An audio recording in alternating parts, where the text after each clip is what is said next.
All right, guys. Good afternoon. So, last class we have seen this part of subnetting, and then we have seen the OSI layer. Close the door completely. So we have seen OSI layer, that is still transport layer we've seen, if I'm not wrong. Correct. That is application layer, presentation, session, and transport we have seen. So today we'll see rest of the layers, and TCP UDP will complete, and we'll start the small practicals today. Okay. So today I'll upload this Cisco packet tracer in your drive so you can install it, and it's completely free simulation part. So all your CCNA practicals there itself you can do. Okay. In your document session, I'll upload the Cisco packet tracer. Okay. All right. So today we'll learn network layer. It is responsible for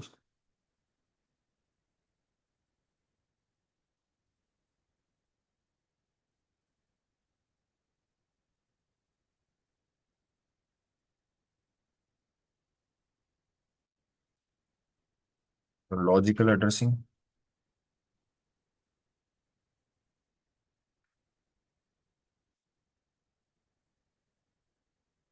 routing,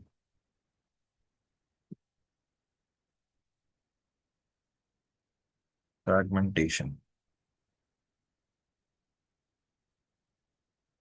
and also error handling.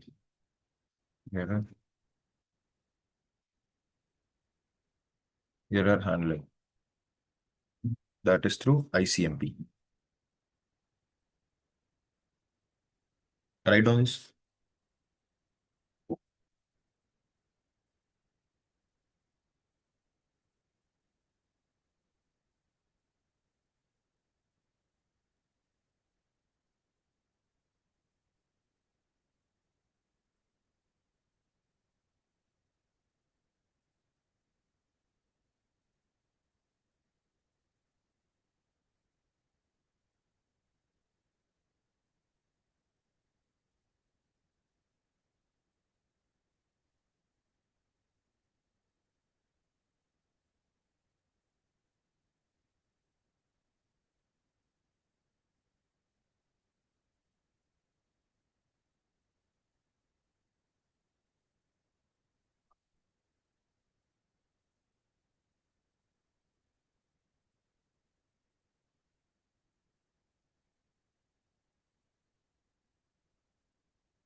Written. So first initially we are using the application layer, correct? That is, if you are sending the mail, you'll use the SMTP or whatever the protocol. Then it comes to presentation layer. There it defines the format of data. That means your translation, compression, encryption, decryption things happens in your presentation layer. Then it comes to session layer, where it establishes, manages, and terminates the session. And also authentication and authorization goes there. If any username, password are set, privilege are set, you can, your session layer is responsible for that. Then it comes to your transport layer. In your session layer, the half duplex and full duplex communication also maintain your what your session layer. Then it comes to transport layer, where the end-to-end communication happens, and also flow control, error control happens in your transport layer. So till your session layer, the PDO is what? What is PDU? What is protocol data unit? Each layer different. When the data is transmitted over the network, so each layer is embedded some headers into that data. Correct. Very good. So in each layer, we say it as a different protocol data. So each layer will have a different protocol unit. So to define that, in your application presentation and session, we have the protocol data unit as a data. Okay. And in your transport layer, it is called segment. So where it is segment, if it's TCP. If it's UDP, then that is very good. Datagram. Okay. And then it comes to network layer. So in your transport layer only, you have this port numbers. Your port number works on your transport layer, correct? So what is the range of port number? 0 to 65535. So 1023 is called as well-known port number. Those are reserved. So these things, I hope everyone are clear, correct? And after the network transport layer, it comes to your network layer. So the protocol data unit of transport layer, network layer is packet.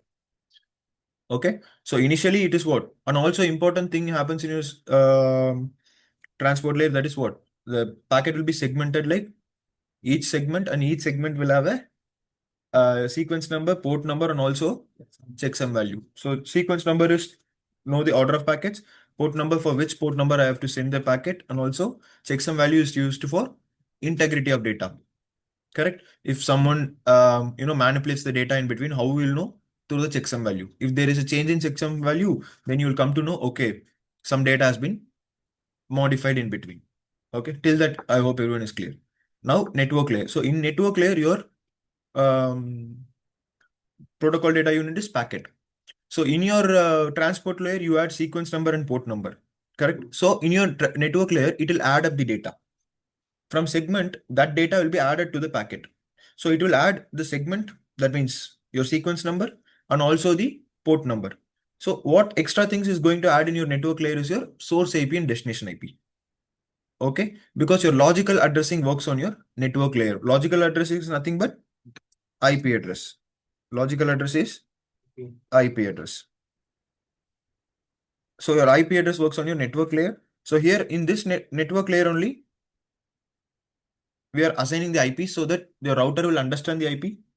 Okay, and it is going to forward the packets. Okay, and it is responsible for routing packets between different subnet. See, what is different subnet? What is different subnet?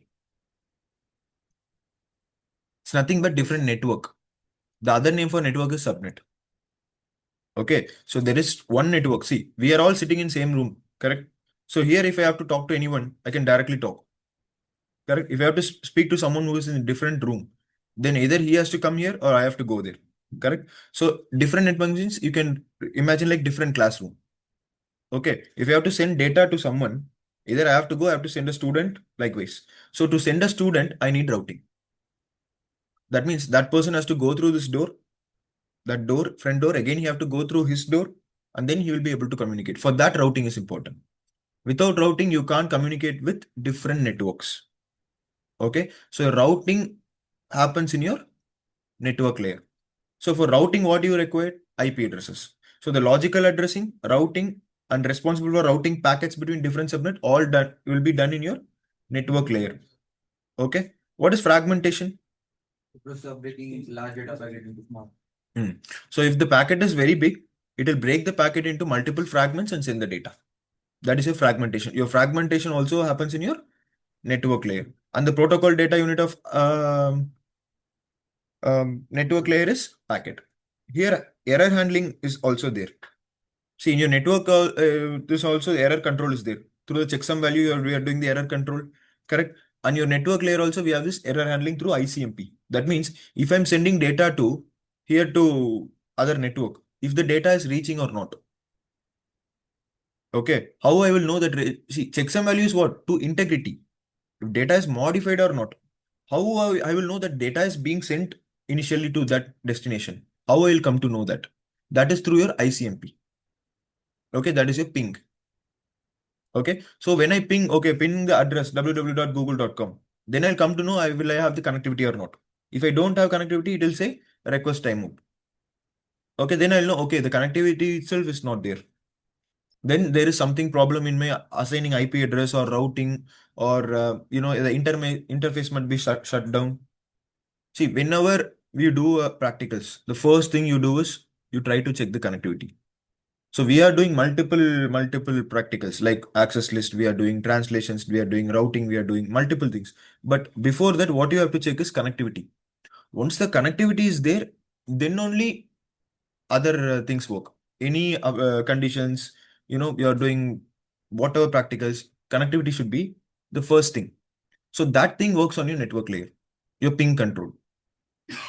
Okay, if some student is in my batch, correct, He has to pay the fees and then he have to sit in the class, he have to attend for 1 week and then he can ask doubt. Correct?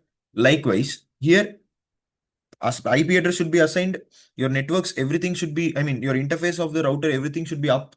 Okay, the routing should be there from source to destination. For example, if there are router 1 to 10, from router 1 till router 10, every interface should be up.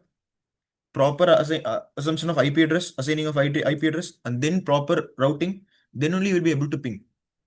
Okay, once you ping, then you can apply conditions. But to work the ping, you need everything. So those things work on your network layer. Okay, written this. Now come to PPT.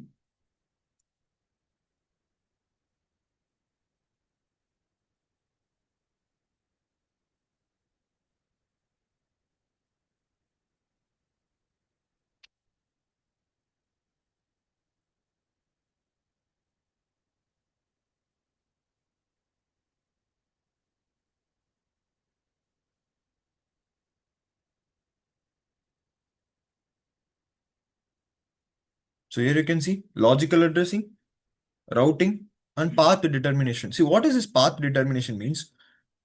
See, again, you have to go to that classroom. Okay, we are sitting here, classroom is on the right side. So you have 3 doors. One, you have a door here. Okay, I have a door there, and I have a door there. 3 doors are there. I can either go by this door, that door, also that door. Okay, which door I will use? Yes. This door, because this is the nearest door. I will use this door. Which door will he use? The back door, because that is easy for him to go. So who is going to decide that? See, okay, if I'm using this door, okay, but the problem is other side there is another door, so I can't reach only, or it might be long if I use this door. So instead I can go by this. So multiple doors are there. Which door I'm going to choose? Which path I'm going to choose? That path determination is done by your routing protocol. Okay, so we have multiple routing protocols: OSPF, BGP, ICE. You have EHRP, RIP version, everything you have. So which path is your router going to choose? That you can see in your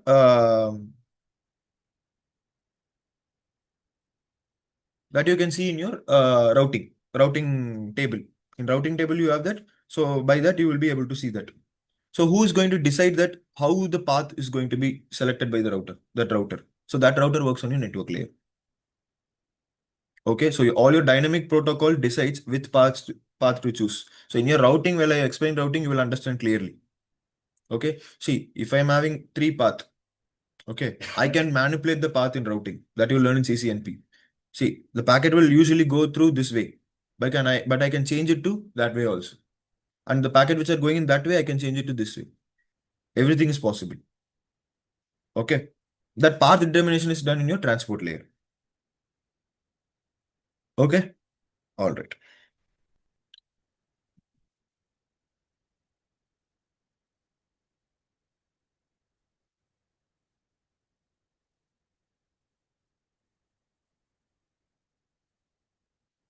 Then data link layer here, framing happens.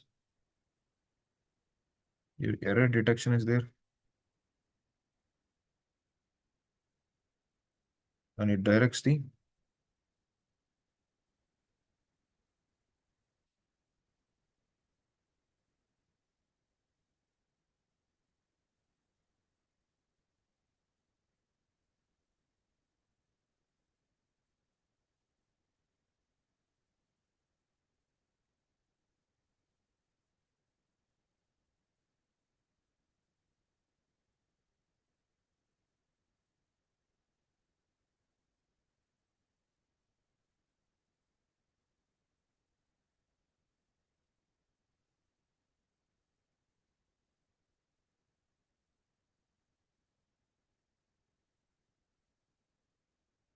written.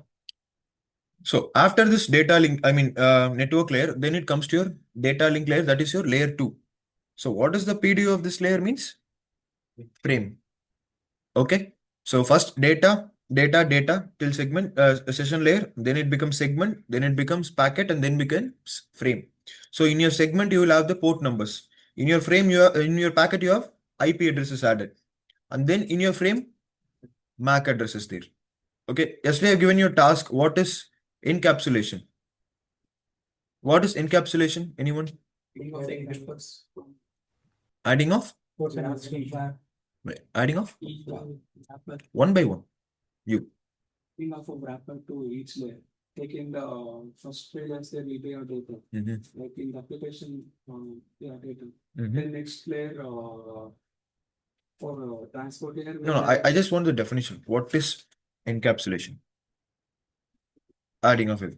You tell me. Adding the header and tailor for the information. Correct. Yeah, that is important. Adding the headers. That word is important. Okay, you understood? That means you're adding data segment packet. So adding each and every layer's data from top to bottom, that is called your encapsulation. Okay, so from application layer, you're adding up the data. So data will be added, then segment will be added, then packet will be added, then frame will be added, and the trailer will be added. So all these things will be added. That is called, that process is called encapsulation. Okay, so initially data is there, then in segment the port number is added. In your packet, what is added? Your IP address, I mean source IP and destination IP is added. In your frame, source MAC and destination MAC is added. Okay, so source MAC, see, I'm telling you, so go give this book to the person who is sitting in the next room. Okay, so you're taking the book and you're going to the next room. So there are 10 students. How exactly you will give to that person? Correct. So that book belongs to one person. How you'll know? You'll call out a name. ABC. You'll call him, who's this ABC? And he will respond, okay, it's me. And you will give the book to him. So that name is MAC address, you can say. A specific name. Okay. See, in your data link layer, framing means in your frame header, you will have the source MAC and destination MAC. Okay. For example, here you have a topology like this.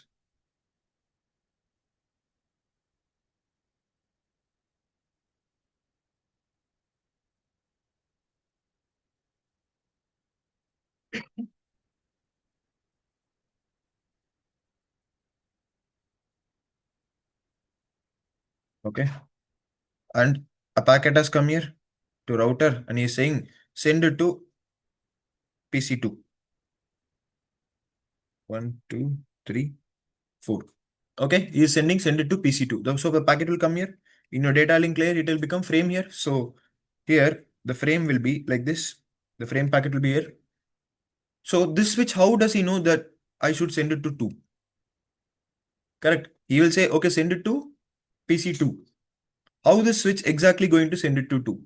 See, for the first time, what the switch will do, it will broadcast the packet. Okay. He will ask, who's PC2?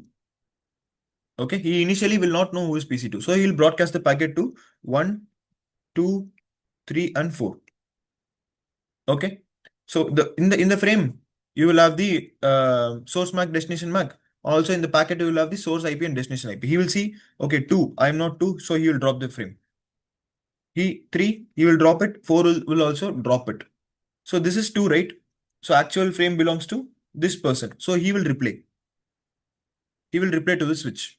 Once he replays to the switch, and switch will forward to router. Okay. The meanwhile, when it send it to router, it will store its MAC address. So the MAC address of PC2 will be stored. Will be stored in switch. That is inside MAC table. Okay, in the MAC table, it will store the MAC address. So next time if a frame comes or packet comes, send it to PC2, he will not do the broadcast. He will not do the broadcast. He will directly send it to PC2. That's why we call it as per port collision domain. Okay, next time he is not going to send it to everyone. Directly PC2 he will send because he will store the MAC address of PC2 in his own MAC table. So that's why we say it as intelligent device and all. We saw in the first class, remember? So that's why we say intelligent device and that is per port collision domain. So how it is storing the MAC address?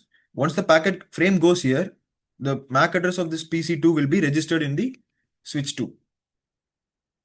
Okay, so that's how your data link layer works. So switch will exactly send it to the intended person. Okay, because for the first time I'm going to ask you what's your name. Every time I'm not going to ask you what's your name. Next time I know your name, I'll directly give it.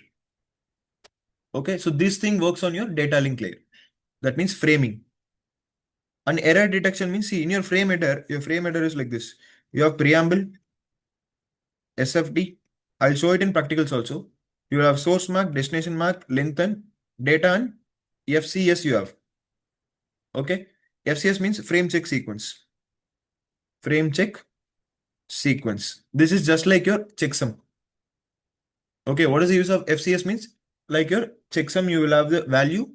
If the frame is manipulated in between, you will come to know. Okay. That is FCS. In the packet tracer, I will capture every frame, packet, TCP, header, everything I will capture and I'll show you in practicals also. Okay. As of theory, just understand FCS means frame check sequence that is used for error detection. Okay. And it directs the frame to correct destination. Here you can see it directs the frame to correct destination. How it is directing it to the correct destination? Because of the MAC address. Okay, it knows the source IP because in packet it will have source IP and destination IP, but it doesn't know which PC exactly. It knows within the network. Okay, PC2 is within the network, but I don't know where the PC2 is at. So it learns the MAC address and then it will forward it to that exact PC. That's why we say directs the frame to correct destination.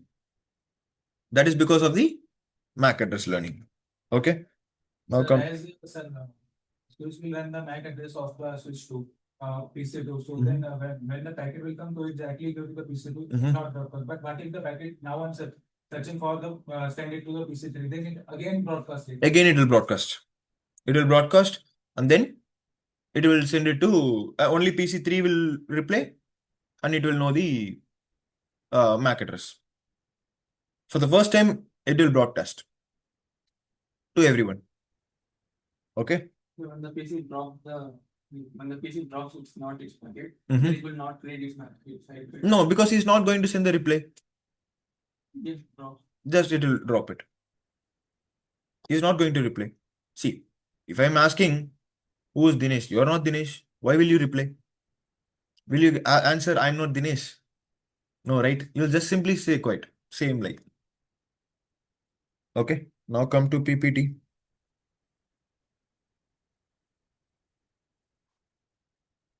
So here framing, error detection, and directs the frame to correct destination.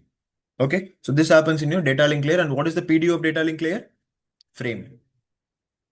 Okay. Sometimes in interviews, they might ask you what is the PDU of network layer. If they want to ask questions on IP header, okay, then they will ask you what is the PDU of network layer. First, they will understand, do you know what is PDU? Okay, they'll ask what is PDU, and then they'll ask what is the PDU of network layer. Then you will say packet. Okay, what is the header of IP? I mean packet. Explain this header. Then you will explain it. Okay, these things are there in your IP header, and they will ask what is exactly uh, IHL means. What is exactly this term means? What is it used for? So this is how interview question will be. They'll with your answer they will ask another question. To give one answer, they'll ask another question. Okay, they'll come from easy question. Then you'll give an answer, then you'll ask to explain it. You will explain, then they will ask to like brief it. Okay, all right. And then you have your physical layer. Okay, physical layer converts bits into electrical signals or light signals. Correct. If you are connected with copper layer, copper cable, then it is electrical signals. Fiber optic, light signals. And transports these electrical signal from source to destination. Okay. See this. So here we have this application layer. A data is being sent. Correct. Data has been sent from mail. So it will go to application layer here. It will use the protocol SMTP, simple mail transfer protocol, and then it will come to presentation layer. So here it will be in system readable format. Okay. And then your compression translation will happen. Okay. And it will encrypt the data and it will send to session layer. Here authorization will be verified and then it will go to transport layer. So mail is your what secure connection. So TCP. The transmission control protocol will play here. So it will choose the port number, sequence number, everything, and then it will go to network layer. Here source IP and destination IP will be added, of which from which source to which source and destination I'm sending. Then it will go to data link layer. Here MAC address will be added and will send it to physical layer. Okay, it will be in bits. Again, it will go this side, electrical signals, and then again bits. From bits, it will decrypt it. Okay, here again, this side of source MAC will become this side of source MAC. Here source MAC is A. For example, it is like this. Source MAC is A, destination MAC is B. When it comes this side, source MAC will become B and destination MAC will become A. It will just become opposite. Okay. Likewise, it will come to network layer. Here again, source IP, destination IP. Then come to transport layer. It will check the port number, checksum value, everything is verified. It will check the checksum value again there. If it's the data is modified in between here to here, if anyone try to add any data or change the data, it will check the checksum value. Then again, authentication, username, password you will give in your session layer. Come to presentation layer, your decompression. That means use system readable format, it was there. It will change it to user readable format. Again, decrypt the packet and send it to application layer. Here through SMTP protocol, again, you will be able to open the mail and see this hi message. Okay, so this is the back end of your data while you're sending. So every layer is very important. Every layer plays their role. If session layer is not there, authentication will not there. You will be not able to open the mail. Okay, if network layer is not there, you will not even know where to send the packet. Okay, if data link layer is not there, you don't know which place I should send, which exact person I should send. Okay, and if presentation layer is not there, then it is not in the readable format. So these kind of problems we have. Okay.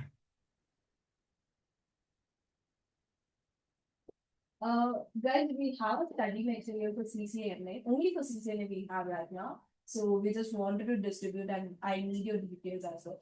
Online people, I'm so sorry. Like, you guys won't get this.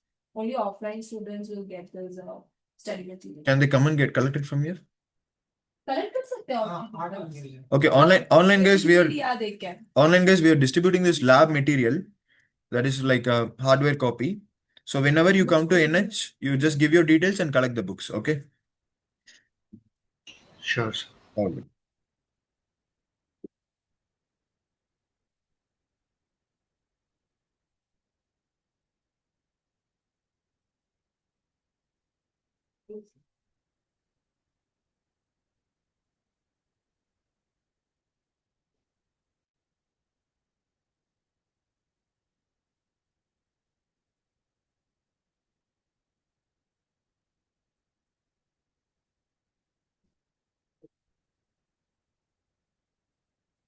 So whenever you want to collect, go to third floor. Contact go to third floor and ask there. Someone will help you. Okay. No, they can ask me. Yeah. You have 11 pass? No, I don't. You want to take it today after class? They will feedback from the meeting. You want to do it now only? I'll pause the recording. Until this.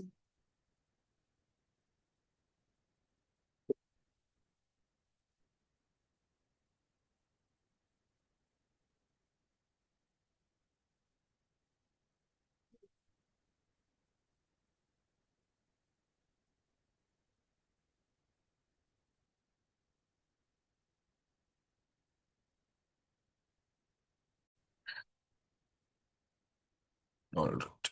I think I already uploaded this PPT, right, in your documents. OSI, FLSM, VLSM, OSI layer. How many of you opening your drive access every day? Simply raising. Why not? Let's raise.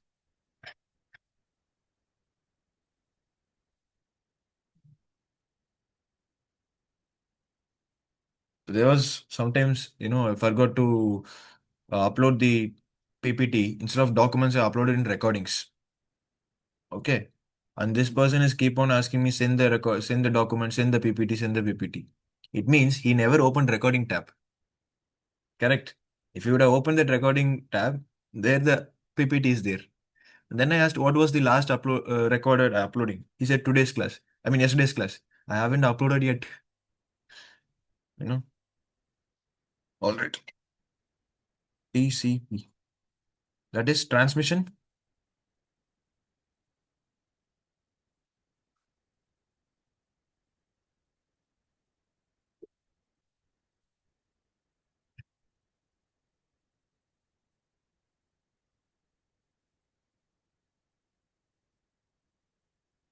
So your TCP is more secure, that is connection oriented.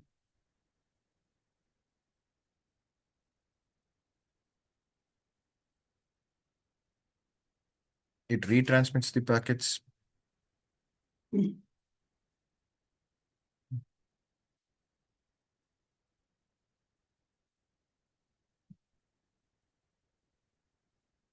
Order of packets are guaranteed.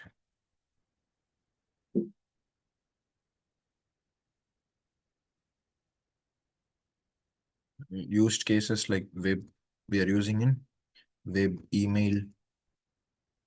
Okay. Then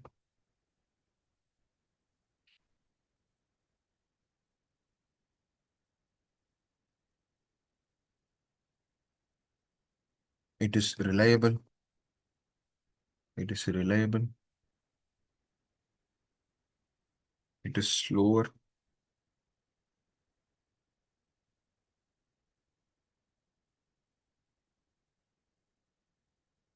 And protocols used are HTTP, HTTPS, okay, FTP, uh, Telnet, SSH, SMTP. So HTTP is what? Port number 80.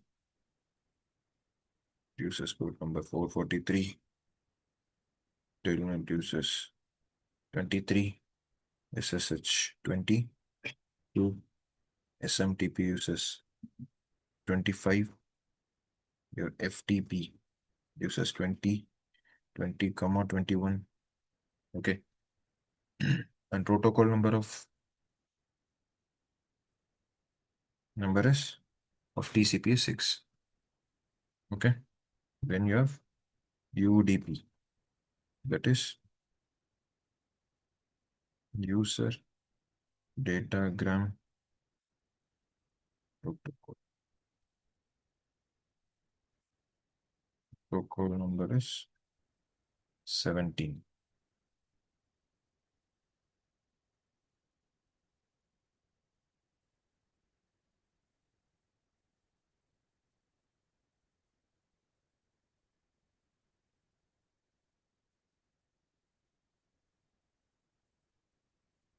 This is connection less.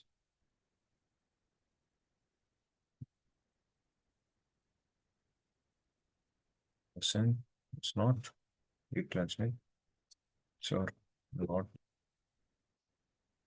guaranteed. Used in online. Used in online gaming, video streaming.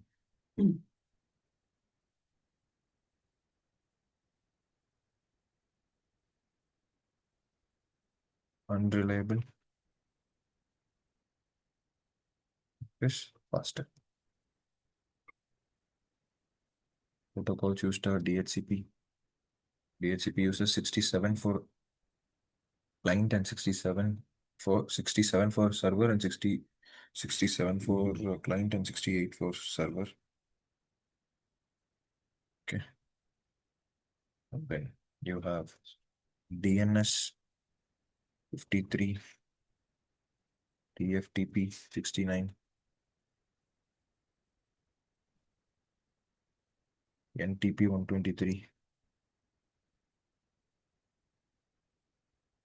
SNMP 161, 162. Okay, write it down. I'll explain.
Written, guys?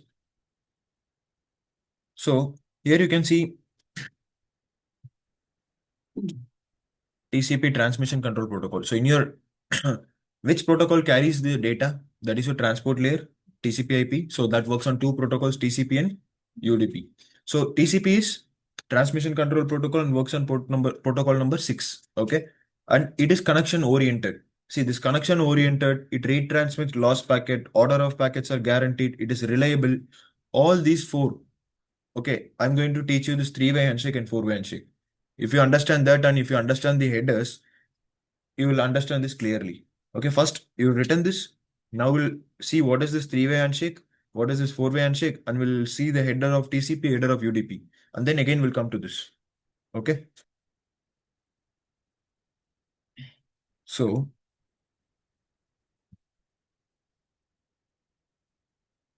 before that, there is one small thing. Okay. TCP. The TCP is a transport protocol that is used on top of IP to ensure reliable transmission of packets. It is used for reliable. That means you can rely on it. Okay.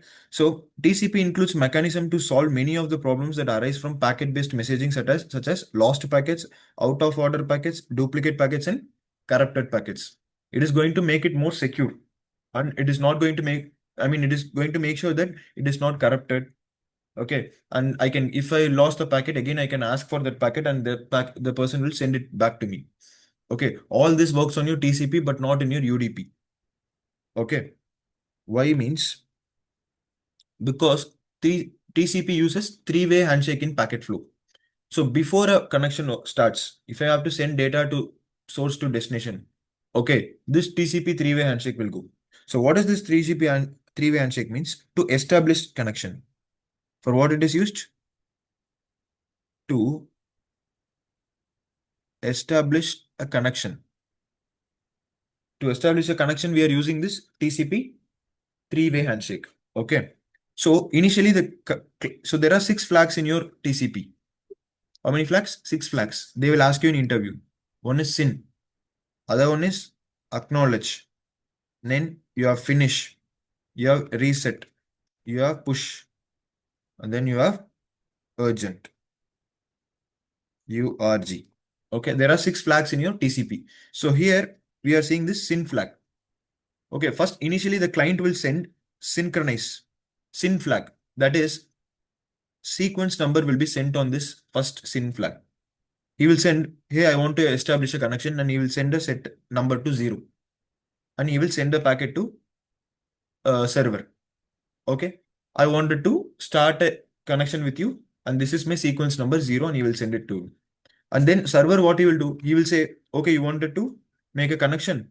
Okay, fine. He will send synchronize plus acknowledge. He will accept this sequence number and he will acknowledge it, saying, okay, 0 is fine. And he will say synchronize plus 1.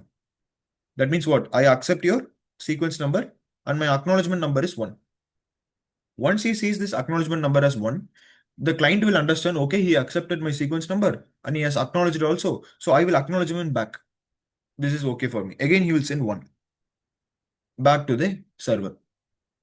Now he will send 1. Who? Client will send 1. He will send synchronize plus 2. That means I have accepted this 1 and I'm sending it my acknowledgement as 2. Again, he will send back 2. So before connection, before he tries to send the data, this 3-way handshake will go in your TCP. Okay, in this secure connection, they will come to see, for example, if he is sending 2, he is sending synchronize plus 4. Then what? He did not accept this one. Correct. Again, he will ask, no, you accept this one first. He'll ask him to accept this one first. First, give the acknowledgement for the sequence number 2.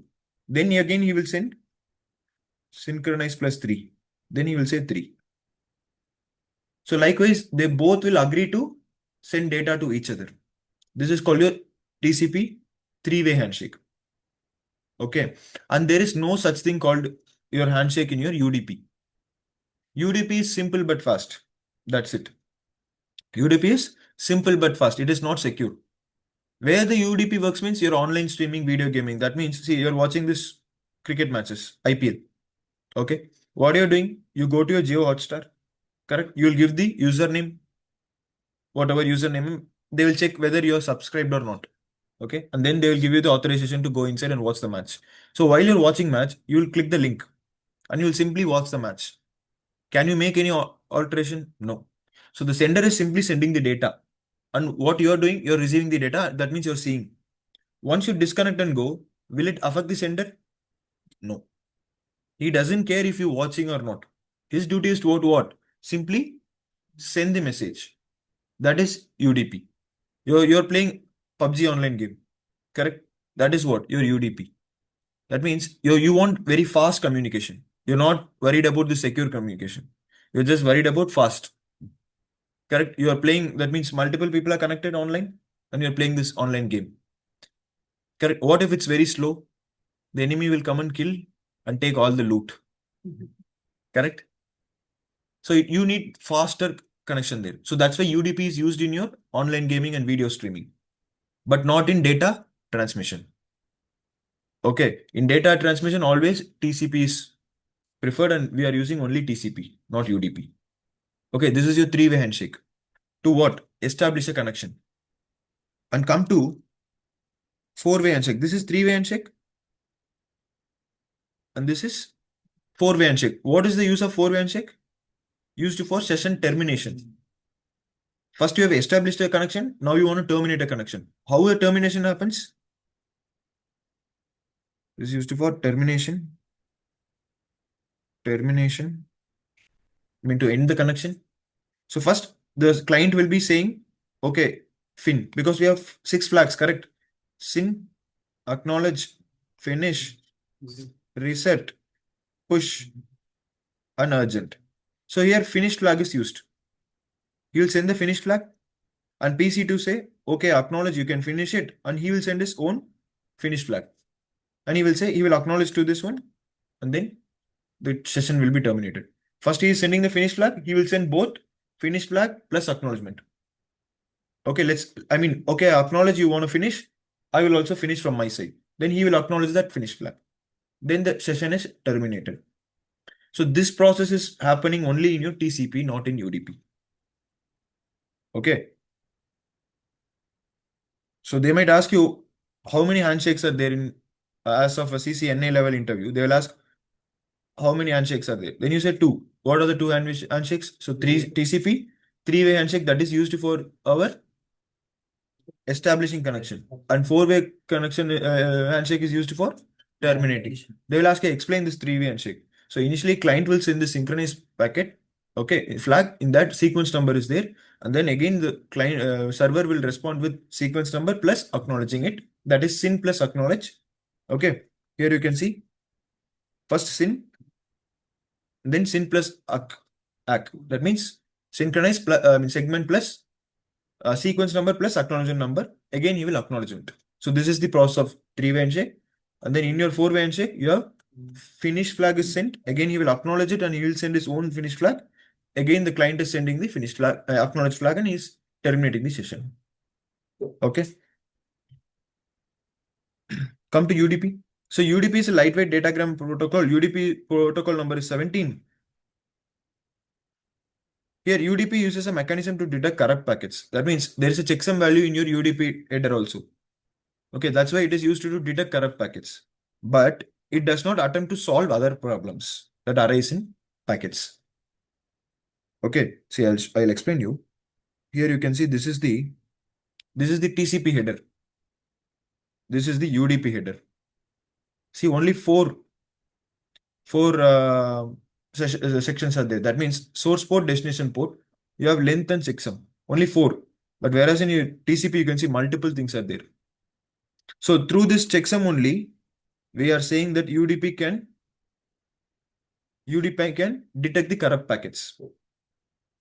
But it does not solve any other problems that arise from the packet. That is order of packet, reliable, nothing. Okay. So that's why UDP is sometimes known as unreliable data protocol. Because you can't rely on it. Once the connection goes, then it's gone. You're watching match, for some reason, the connection is gone. then what you can do? You can come back again, you can go and reconnect. Okay, but you can't play the same thing. Correct? But whereas in your TCP, you can click on it and again the packet will continue. For example, you're downloading something in your Google. Okay.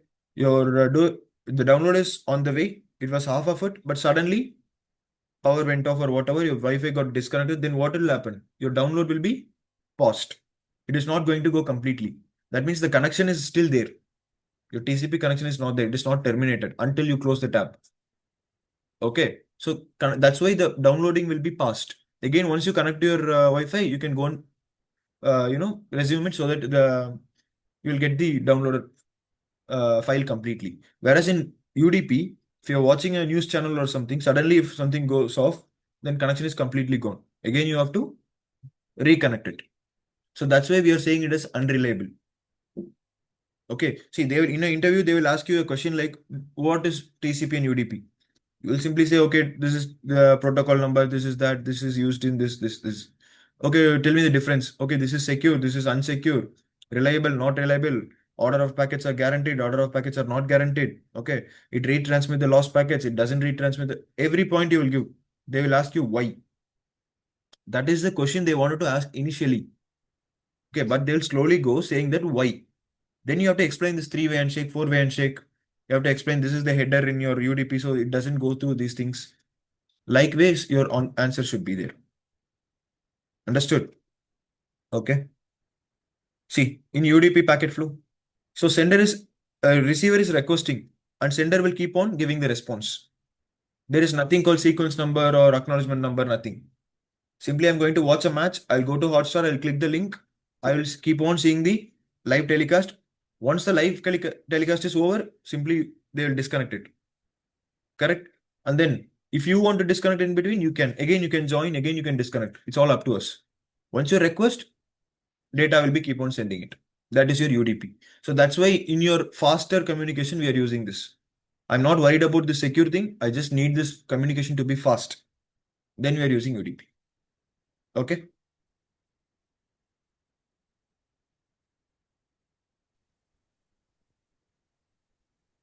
Sir, one doubt here. Yes, please. With TCP and UDP, like how do we select like if the packet should take the TCP or UDP? Like using the protocol number. If I give the protocol number 6, then I'm using TCP. If I'm using UDP, I will use the protocol number 17. 17. Okay. See, if you are using mail, there is no way you're going to use UDP because I don't want to see my mail to everyone. If I'm sharing something very important, why will I use UDP? Okay. Correct. And your protocol itself that uses TCP only, your SMTP itself will use only TCP. See, I gave you a thing here. Here, your DNS uses 53, right? Protocol number, sorry, port number is 53. That is what in UDP. Same it will use in TCP also. Oh, okay. So your DNS works on both TCP and UDP. This is an important question they will ask. They might ask you in an interview also. Why DNS uses both TCP and UDP? This question I will ask you at end of CCNA. Because I will teach you DNS. Once your routing switching is over, at last second class I will ask you why DNS is used in TCP and UDP. Then you have to give me that answer. Okay? All right.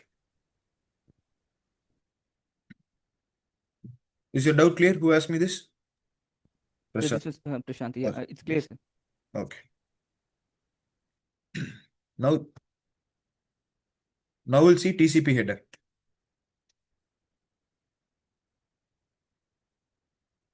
So your TCP header is 2260 bytes. We say 2260 bytes. Okay. So first, initially you have source port that is 16 bits. Okay. And you have destination port. If I'm using, for example, if I'm using SMTP, then the destination port number will be 25. If I'm using HTTPS connection web page, then destination port will be 443 and source port will be a random port. Okay, so that is source port and random port, destination port. 16 bits and 16 bits each. And then you have sequence number. What is the use of sequence number? for order of packets. Correct. If the segment is like DATA, if I'm sending to source to destination without the sequence number, then it can be DAAT or TADA. Anything it can be. So how I'm going to recorrect it in the correct order? Using this sequence number, DATA, and also used in your three-way handshake. With the sequence number only, you're sending in the SYN flag, correct? Okay. And acknowledgement number is what? To acknowledgement the receipt. To, you can say confirm receipt. Confirm the receipt of data. That is your acknowledgement, correct? That is fine. So these are 32 bits each. Okay. And then you have header length.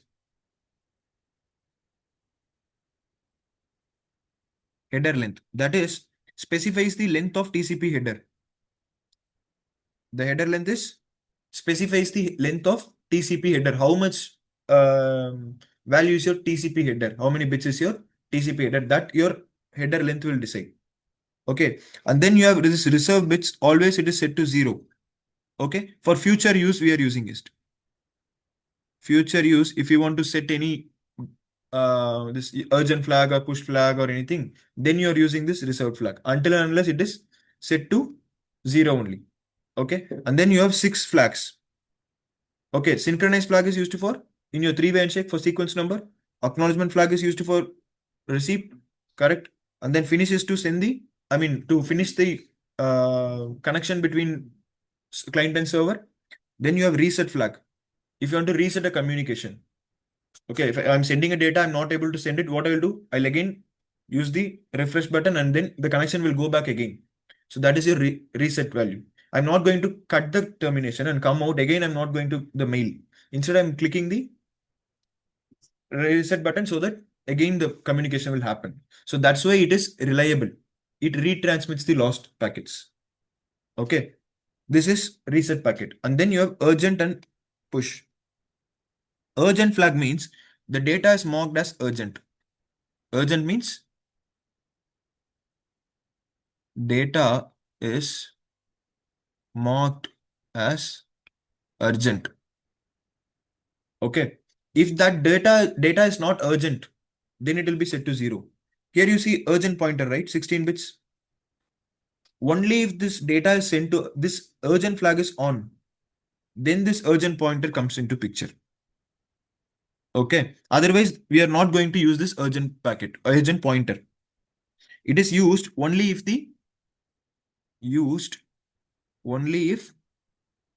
urgent flag is set to 1. That means only if it's on, we are using this urgent pointer. This is urgent flag. If the data is urgent, we are using the urgent flag.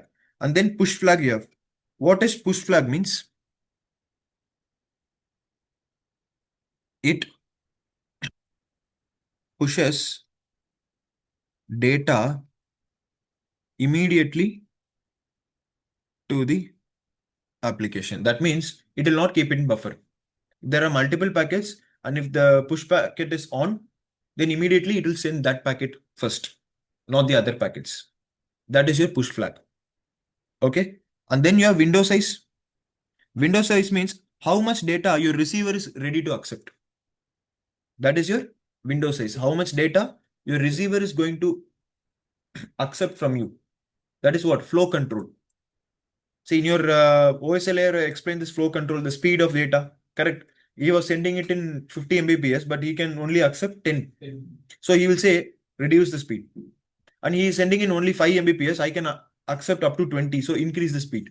How they are going to know these things? How many data he can accept? How many data he can't accept? That is using your window size. And that is how many bits? 16 bits. Okay. And then you have checksum value. That is used for integrity. That is used for integrity. If the data is modified in between or not. That is used for your checksum value. And then you have urgent pointer. This comes only into picture if the urgent flag is turned on. Otherwise, we are not using this urgent pointer. Okay. And then you have options. Options means the information about MSS. Information of MSS means maximum segment size. Okay, here if I'm setting this maximum segment size, then the fragmentation will not happen. What is fragmentation? We are breaking the data into small packets. So 1500 bytes it can maximum in the data, in which 20 bytes is your TCP header, 20 bytes is your IP header. So 1460.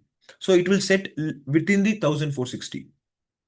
If it goes more than 1460 bytes, then it will do the fragmentation. I don't want the fragmentation to happen, then I'll set the maximum segment size to that particular size so that the fragmentation will not happen. So that is your maximum segment size. I don't want the packet to be fragmented. I want it in one packet only. Okay, that is maximum segment size. Okay, and then you have data. If you want to send any data inside that, you can send. That is optional. So this is your TCP header. See, these many things are there in your TCP header, starting from source port, destination port. You have sequence number, acknowledgement number, header length. You have reserved bits, 6 flags. You have window size. You have checksum value. You have urgent pointer, and then you have options. These many things, everything is important. That's why we are saying TCP is reliable. Order of packets is guaranteed. Retransmit the lost package. You can rely on the protocol, everything. Okay, and that's why we are using this TCP in day-to-day our life because of secure communication. Okay, now come to your UDP. What's window size? Window size, how much data that your receiver is ready to accept from you. That is window size. Okay. And then you have UDP header. UDP header is very simple. You have source port, destination port, 2 bytes, 2 bytes. You have checksum value 2 bytes and length of the data. Length of the header, that is 2 bytes. Okay. That's it in your UDP header. Now come to this thing. Here you can see it is connection oriented. Why connection oriented? Because it undergoes TCP three-way handshake. It is connectionless because there is no such handshake in this. It retransmits the lost packets. That means you can request it using your sequence number and SYN packet. You can say, okay, this packet is missing for me. How you will know this packet is missing? You will have sequence number. So if you're having 1, 2, 3, 4, 5, 4 is missing, 5, 6 is there. Then you will come to know one packet is missing because there is no sequence number 4. Then you can ask for it. So that's why it retransmits. Okay. Order of packets is also guaranteed because of the sequence number. Okay. And then it is reliable because once the connection is gone, again you can re-establish connection without termination. Okay. Like example, downloading a file, stopped in between, still you can continue on it. You don't have to download from start. These are all your advantages. Since it is going through this three-way handshake, multiple things are there. That's why TCP is slower. Okay, because before the connection only, the handshake will happen. Okay. Now come to this UDP. Here it is unreliable. Everything is opposite to the TCP, but it is what?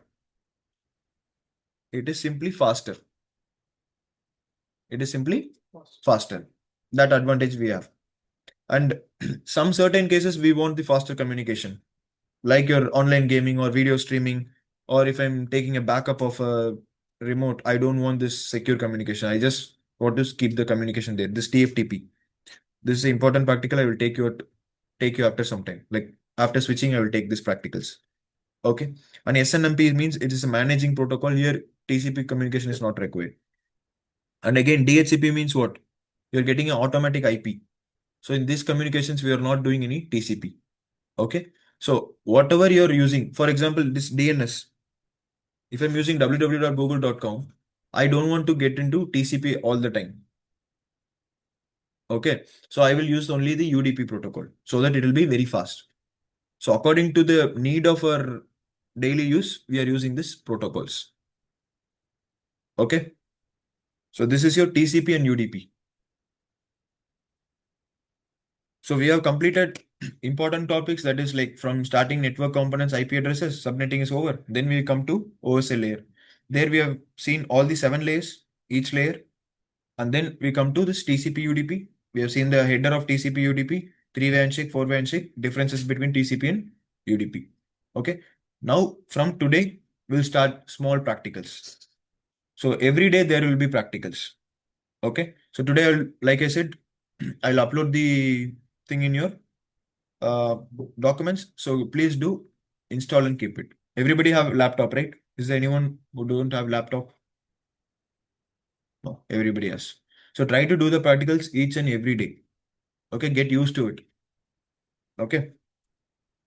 All right. Now we'll see the characteristics of router. That means router works on layer 3 or network layer. We've seen all this. It is an intelligent device because it learns IP address. And then it has per port broadcast domain and per port collision domain.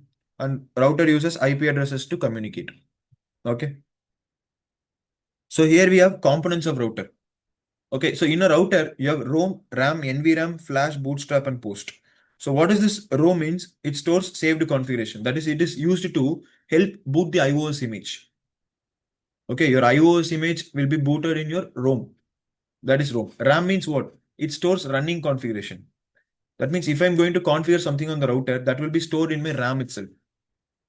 That is running configuration. If I'm giving IP address 1.1.1.1, okay, that configuration will be saved in my RAM. But once I turn off the router and turn on the router again, then what will happen? That configuration will not be there because that's just running configuration. RAM. I'm not going to save it. Okay, I have given all the IP addresses.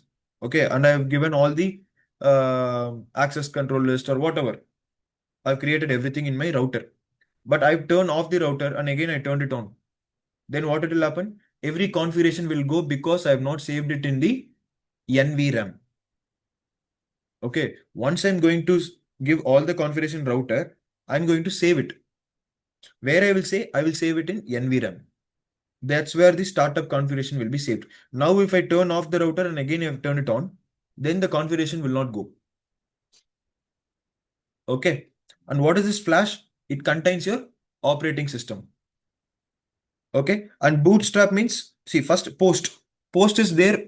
It will check for the hardware communication. Initially, when you turn on the router, see, flowchart. Initially, if you turn on the router, okay, your post will be there. What is the use of post? It will check the hardware configuration, whether configuration is there or not. Okay. And then your bootstrap will check for the iOS. Okay. That means your operating system. So where your operating system is there? In your flash memory. See, your operating system is in your flash memory. Once you have the flash memory, I mean operating system in your flash memory, that will go here. Then it will start with NVRAM. Okay, then it will start the router. If the NVRAM is, I mean, flash memory is not there in your iOS image is not there in flash, then it will check for TFTP server. What does TFTP server means? You can take the backup of configurations. Even there, if you don't have, then it will go to Roman mode. Okay, this every mode will see in detail. Okay, so here post, it will check for hardware communication and then bootstrap. It will come to bootstrap and it will find the OS, go to flash memory, it will load the OS, it will go to NVRAM, it will check the startup configuration, and then you will start the router. Okay, this is how you start a router. Simply not like a mobile phone, you just simply start. No. Everything will be loaded, then you will come to NVRAM, your configurations will be there, the configuration will be loaded, then you will get the router. Okay, so now I'm going to show you.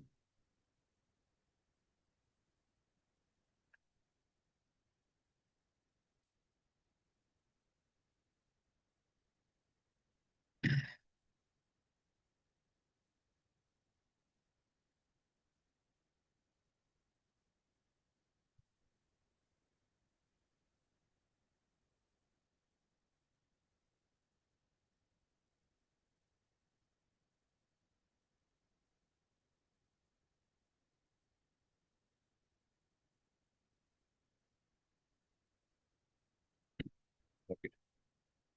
This one. So you have 4 modes.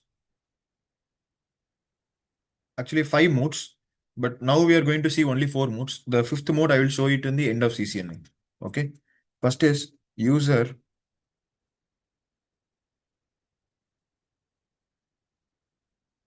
user execution mode.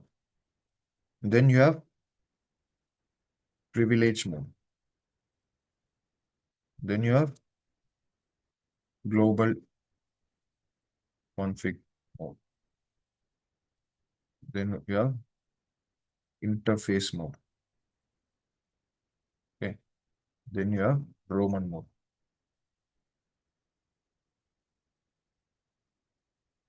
Okay. See, once you open Cisco Packet Tracer, it will be like this. Okay. So this will be your simulation mode where every practicals you can do. So whatever command you're giving in your this simulation, same command you're going to give it in the real-time router also. Nothing changes. Everything is same. So you'll get a tab like screen like this. Here at your left bottom here you can see network devices. Correct? Network devices. In there, if you come down, you can see router. Correct? Then you can see switches, hubs, wireless devices, security, WAN emulation. Correct? Here we are going to mostly work with router and switches. Okay. So come to network devices, click on that. Then you have routers, click on that. You'll get a multiple routers here. So this router you can do every practicals of CCNA 2911. You can use this router. How I am going to use? You can either click on this router, just simply click back here. Okay. Then the router will be placed. Other option, you can just drag it like this and leave it here. Okay. So if I want multiple routers, if I want to take like 6 or 7 routers, then what I have to do? Every time I have to click on it, click back here. Correct? Instead, what you can do, click control button. Okay. And then click on that particular router. Okay. Then you can keep on adding multiple routers. Okay. If you want to come back, just give escape button, it will go. You'll come to your cursor. Okay. This way you can add multiple routers without every time clicking and dragging it. If I want to delete one router, then here you can see this X mark, delete, click on this, click, delete. Okay, then again give escape, it will go. Okay, if I want to delete multiple routers, that is every routers, select, use your delete tab, enter, yes. Everything will be deleted, use escape key. So this way you can delete a router. So how I'm going to drag it, just simply click back. If you want one router, click back like this, or you can just drag it or use the control key. Multiple routers, you will be able to take it. Okay. And if I have to delete everything, escape, select, delete, enter. Simple. Okay. Then after this network devices, here you can see end devices. If you click on end devices, you will see your PCs, laptops and all. So here we will work with multiple PCs and laptops. So again, PC control, click on the PC. Okay. And you can add multiple PCs like this. Escape. Okay. Select it, delete, delete, and give escape. So this is your router. So how I'm going to work on this router? So today we will see this user execution mode, privilege mode, global mode, interface mode. Okay. So click on this router. Like this is how you will get. Okay. Here you see the CLI. Click on CLI. You'll get it like this. Okay. This will be your tab. New tab will be open. So here we are going to give every commands here. All right. How you are going to open? First click on the router. Okay. Here you have, it will be like this. Go to CLI. You'll get this page. Here, would you like to enter the initial configuration dialog? If I give yes. Okay. I'm giving yes, enter. Would you like to enter basic management setup? I'm giving yes. It will ask for host name. I'm saying R1. Enter secret password 123.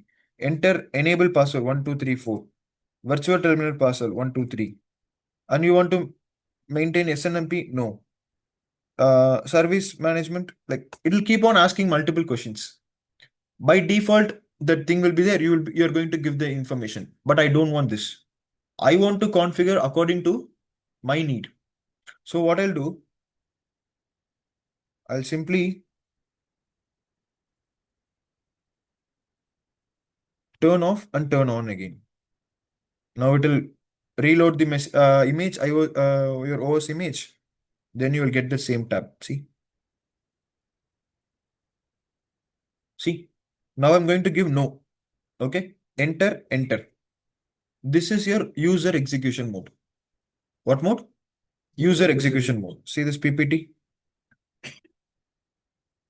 User execution mode. As soon as the interface message appears and press enter, you will see this router greater than symbol. Prompt will pop up. This is called user execution mode. This mode is limited to some monitoring commands. It is limited to some monitoring commands, which means, see, if I give a question mark here, these are the commands I can do it in my user execution mode. That means lot many command you can see. You can just simply ping. Correct. You can see show commands, telnet, trace route. A basic level command you can do it in your user execution mode. Okay. After user execution mode, if you want to go to privilege mode, you're going to give enable. Okay. Give enable. Completely type it. Give enter. Now you see the prompt has changed. From greater than, it has changed to this hash. That means it is in user privilege mode. See here, privilege mode. As we type enable to user mode, we entered into privilege mode where we can view and change the configuration of router. Every configuration cannot be done here. A basic level configurations can be done here. Okay. Different commands like show running configuration, show IP interface brief can run on this mode, which are used for troubleshooting purpose. That means, see, as a fresher, they're not going to give you the global mode, because in global mode, multiple configuration can be done. That they will not give you. Initially, they will give only access to your privilege mode. So in your privilege mode, you can see certain things. For example, I'm going to say show IP interface brief. Okay, if I give this command, I can see the any IP it is assigned in the interface or not. Is there any IP assigned? No. See, I have gig 0/0, 0/1, and 0/2. See, IP is unassigned. So this messages can be viewed in your privilege mode. Okay. See, and also if I want to go back to execution mode itself, then what I can do, simply say exit. You'll go to execution mode. If I have to go to privilege mode, what I'm going to say? Enable. See, instead of typing enable, this advantage we have in this packet traces. Okay, that means I can simply say enable able. Otherwise, I will use I'll give tab. It will completely come. Enter. Okay, otherwise I can say simply enter. I'll go to enable mode. Why? See, I'm giving question mark. When I say is there anything No, right? No is there. So it will take it as enable. When I give tab, this will come up. Okay. If see here, I have disable and disconnect. Correct. So that means DIS is common in both. Correct. So here I will say DIS and I'll give tab. Is it working? No. I will give C. Now disconnect will come. Because there is nothing called DISC after that. Only disconnect is there. If I give DISA, disable will come. Tab. Or you can simply say DIS, enter, it will take it, DISC, it will take it as disconnect. That's why I'm giving tab, it is taking it enable, and I'm giving enter, it will directly go to privilege mode. If you have to come back, I can give exit or EX. I come to back to this mode. Okay. Now I'm going to go to enable mode. This is my privilege mode. Here I am giving question mark. See, multiple things are there in your privilege mode, correct? See, but whereas in your execution mode, only few are there, correct? This many commands you can do it in your privilege mode. It is more privileged than your execution mode. Okay. Any doubt on this? No doubt. How I'm going to check my interface? Show IP. I'm giving in and I'm giving tab. Interface has completely come. Brief BR, I'm giving tab. Brief will come.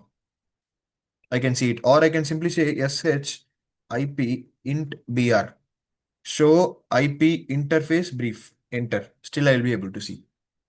Either you can give completely or just short form also you can give. Okay. Now if we have seen user execution and we have seen privilege mode. Now we'll go to global configuration mode. That is global configuration mode. How I'm going to go to global configuration mode is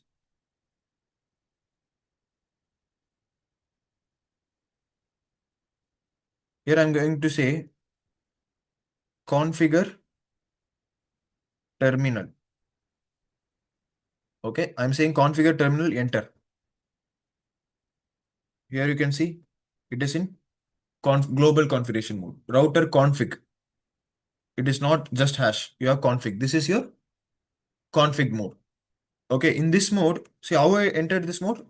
Configuration terminal. Either you can say configuration terminal or you can say conf, use tab, configure, again use tab, you will go to terminal. Enter. Okay, or you can simply say conf t. Why? See, when you give question mark, sorry, when I say configure, conf, I've given tab. Give question mark. Only terminal is there. So if I give tab, it will take it as terminal only.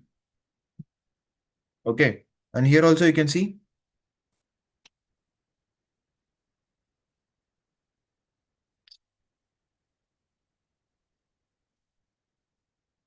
CO, give question mark. You see configure, right? So CON, if I give, it will not take. Why? Because connect is there. It will get confused. Should I take connect or configure? So that's why if I give CON tab, it will not work. But when I give F and give, configuration terminal will come. Enter, I'm in global configuration mode. Okay. How will I check the IP? What is the command? Show IP interface brief. I'm going to give enter. What does it say? Invalid input. Why? Okay, I'll give show SHOW. Still it says invalid input. Because all your show commands are privilege level commands. They are not global level commands. They're all privilege level commands. So if you want to use your privilege level command in your global configuration mode, then that is your show commands. Then one thing you are going to add, that is do. If you give do show, then you will be able to see. But if you give do show in your privilege mode, it will not work. Because that is show only. You are forcing the privilege level command to work it on your configuration mode. That's why you're going to give do. So any show commands, show IP interface brief, show IP route, show IP database, OSPF, show access list, show translations, show DHCP server, anything, any show commands that you want to perform it on the global mode, then you are going to add one command, do in front. Okay. And also in your router, you have this advantage, that is you can use this up arrow keys. If you use up arrow keys, you can see whatever the commands you have given earlier. So I'm giving up. You can see do show interface brief, IP interface brief. Again, I'm giving what I can see. Show IP interface brief. Again, I'm giving show IP interface brief. Exit. Again, you can use down arrow. It will come down. Okay. You can give enter. Again, you can see. Like this, up arrow and down arrow you can use. So what are the important shortcuts? Means up arrow, down arrow, so that you can view the previous things. And also you can use this tab button. If you use tab, a shortcut you can use it. Okay. See, in the global configuration mode, what I'm going to do first initially when I go to the router, see, it will be like this. Exit, exit. Okay. It will be like this. I'll give no in my router and I'll come to user execution mode. I'll give enable. I'll give configure terminal. I'll go to this router. Once you come to this router, immediately you change the host name. Give HOS and give tab. You will see host name. Correct. I'm going to change it to R1. Can you see? You see it is changed to R1. Okay. Okay. Global configuration mode. As we type configuration terminal to privilege mode, we will enter into global configuration mode. Commands entered in these modes are called global commands and they affect the running configuration of the router.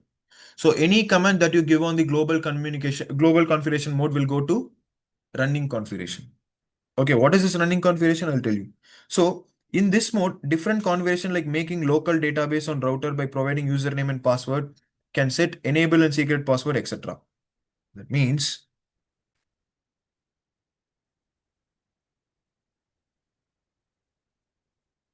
this is your global configuration mode. I'm saying show running config. Why it is not working? Do show.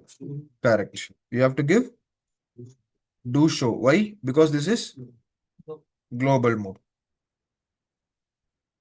I've given do show running configuration. Here you can see hostname R1.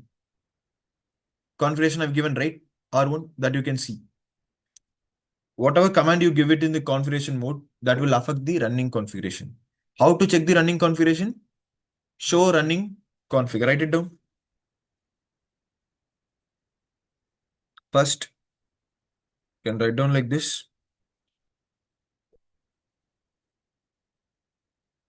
First, you are going to give enable. Correct. And then configure terminal. Terminal. First, initially you say no. Enable configure terminal. Then you go to config mode. Here you have to give hostname R1. Okay. How to check? Show IP interface brief and then show running config.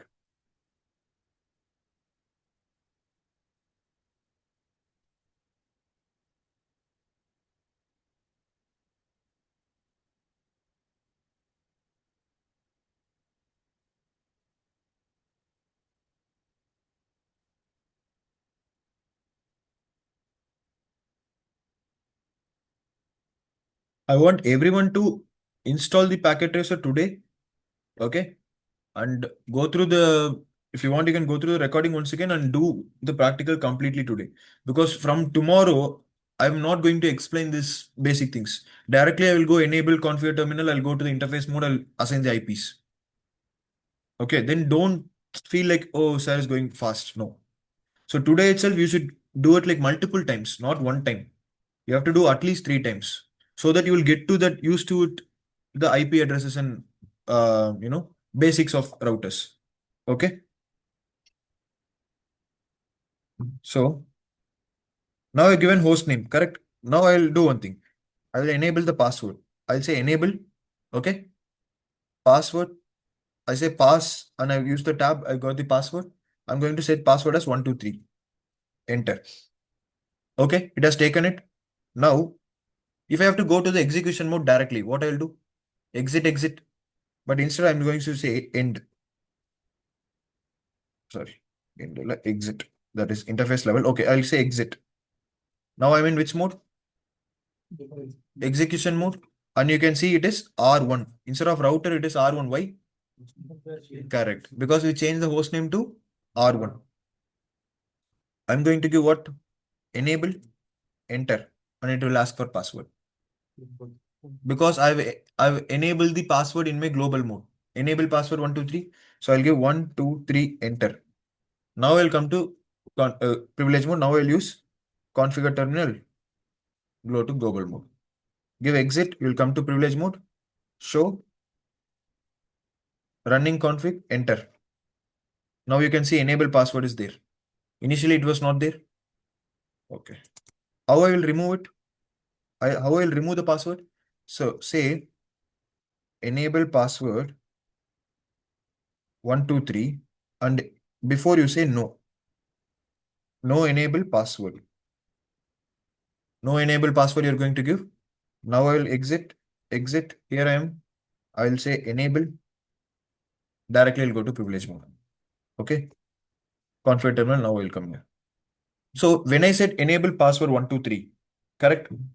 While I was in privilege mode, I say show running configuration. You are able to see what is the password, correct? See here.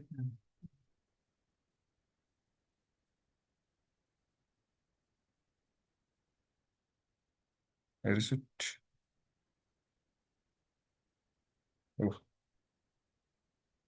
Oh. Enable password 123. You're able to see the password. I don't want that. So I'll say enable secret 123. Now I'll say enable. Password is 123. Enter. Show running config. Can you see the password now? No. It is encrypted. So if you want it in plain text, you're going to say enable password 123. Want it to be encrypted, you're going to say enable secret 123. If you have to remove this password, go to global mode and say no, enable password. Sorry, no enable secret. Enter. Exit, enable. Directly you'll go to privilege mode. So where it is affecting, it will affect any command you're going to give in global configuration mode, it will affect your running configurations. Okay. And then come here. So commands entered in these modes are called global commands and they affect the running configuration. Now you understood any command I'm going to give in configuration mode, that command I can see it in my running configuration. Okay. In this mode, different configurations like making local database on router by providing username and password can be set. That is by enabling passwords and secrets, you can do this commands. This is your global mode. Now what is this interface configuration mode? In this mode, only configuration of interfaces are done. Okay. Assigning an IP address to an interface, bringing up the interface are the common tasks done in your interface configuration mode. That means, so in this router, how many interface I have? I said show IP interface. So I'll say do show IP interface brief. So I have gig 0/0, gig 0/1, and gig 0/2. Correct? How I'm going to assign an IP? Not on the global mode. On the interface mode, I'm going to assign an IP. Okay. Simply I will say interface gig 0/0. Okay. Give enter. You can see config if. Initially it was just config. Now it is config if. It means it is interface mode. Okay. Here I can assign the IP. If I want to go back to global mode again, I will simply say exit. If I have to go to interface again, you can say either interface completely or you just say int gig 0/0. That also works. Okay, I'm going to add an IP address. Is there any IP address before? No, right? I'll say IP address. Okay, either you can say ADDRESS also or just say IP add. I will say 192.168.10.1 space subnet mask. I will give default subnet mask 24. 255.255.255.0. First IP space address space IP, whatever IP you want to give, then subnet mask. Give enter. Okay. Now come to exit privilege mode. Show IP interface brief. In the interface gig 0/0, you can see IP is added. Correct. But what is the status? Administrative down. So in every important rule, in many people makes this silly mistake. It's very small thing, but while doing practicals, people are making mistake. What is it? Any interface by default, it will be in your shutdown mode. Though the router is up, but the interface is down. So you have to manually go and make that interface up. How you are going to say? So interface gig 0/0. Sorry, go to global mode. Interface gig 0/0. Correct? And I'm going to say no shutdown. When I give no shutdown, you can see interface gig 0/ change its state to up. Now check do show IP interface brief. Now status is what? Up. If you have to make gig 0/1 up, then what I'll do? Interface gig 0/1. I'm going to assign an IP address, say 10.1.1.1. I'll give subnet mask 24. Okay. And I'll say no shutdown. Now see, do show IP interface brief. gig 0/1, correct? IP 10.1.1 I've given, and state is what? Up. If I go to interface gig 0/1, sorry, gig 0/0, I'm saying shutdown. Again, it is what? Down. The state is down, correct? Now I'll say show running config. Okay, here what you can see, hostname R1 I've given. I've removed the password, that's why you can't see any password. If you use space, it will go to other page. If you use enter, one by one line, you can see. See here, interface gig 0/0, I've assigned the IP. Correct, that IP is there. It is in what mode? Shutdown mode. And interface gig 0/1, I've assigned the IP. Here it doesn't say shutdown because I made it no shut. Correct? So simply I'll go interface gig 0/0, no shutdown. Okay. Now say do show running config. Here is it. See 0/0. Is there any shutdown now? No, because I said no shut. Okay. And where this configuration is stored? In my RAM. That is running configuration. So what I'll do, okay, here we have seen in this mode only configuration of the interface are done, assigning IP address in the interface mode. Okay, what is this Roman mode means? We can enter in this mode if the iOS image is corrupt and you're not able to open the router, then it will go to this Roman mode. Once the iOS is there, then only you can open, right? Because that will go to your ROM memory and it will boot it, then you'll able to open. If iOS image itself is not there, then what you will do? Then it will go to Roman mode. Then you should upload the iOS image on that mode and then you will be able to boot it. This practicals I'll show you. Don't worry. Okay. As of now, we'll leave this. So these are the execution mode router greater than, privilege mode hashtag, then your global configuration mode and interface mode. Now come to this router, go to physical. I will turn off this router and again turn it on. Go to CLI.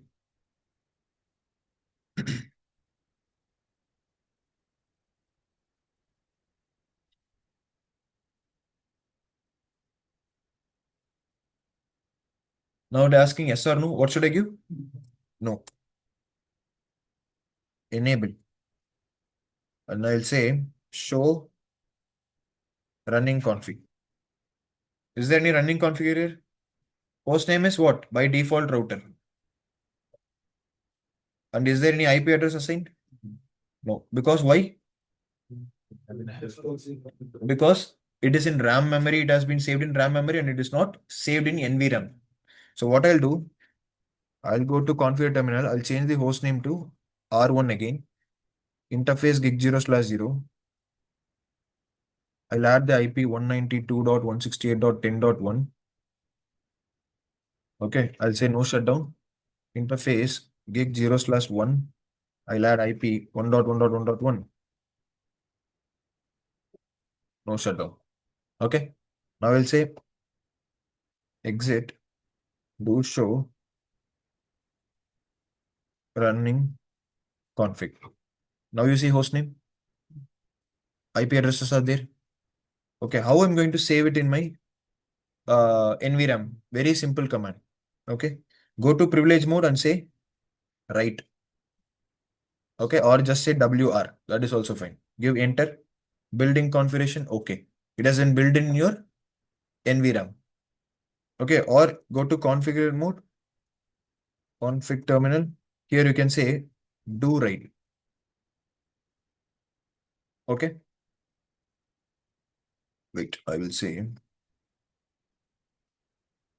here is startup config.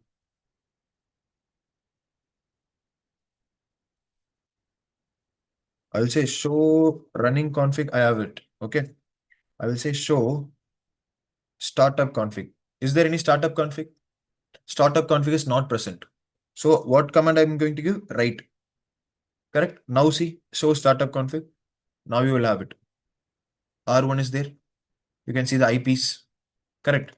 Now I'll go to physical. I will turn off the router and turn it on again. Again, it will load.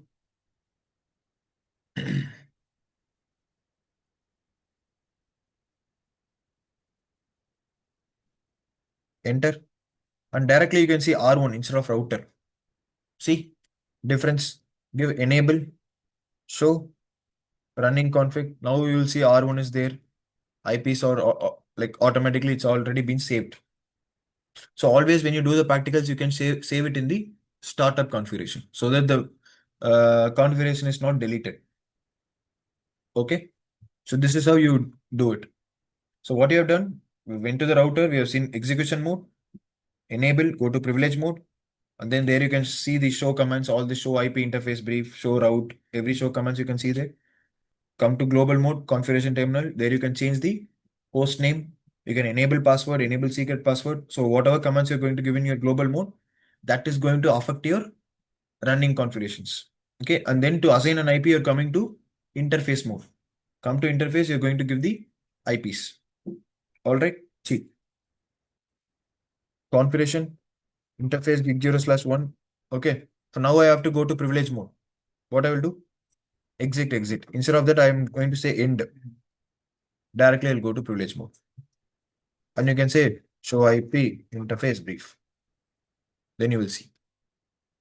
Okay. Any doubt on this? It looks easy, but I suggest you go and do the practicals today. Practicals are very important. So once you do the practicals, the theory part will become more clear. If you skip practicals, as of now, you will feel like I understood everything. Okay. But after 1 week, you will not be able to answer. After 1 week, definitely you will not be able to answer. Okay. So do this practicals. I will upload it in the drive now itself. And yeah, any doubt on today's class? Online, offline? Online, guys. No, sir. Everything clear. What about others?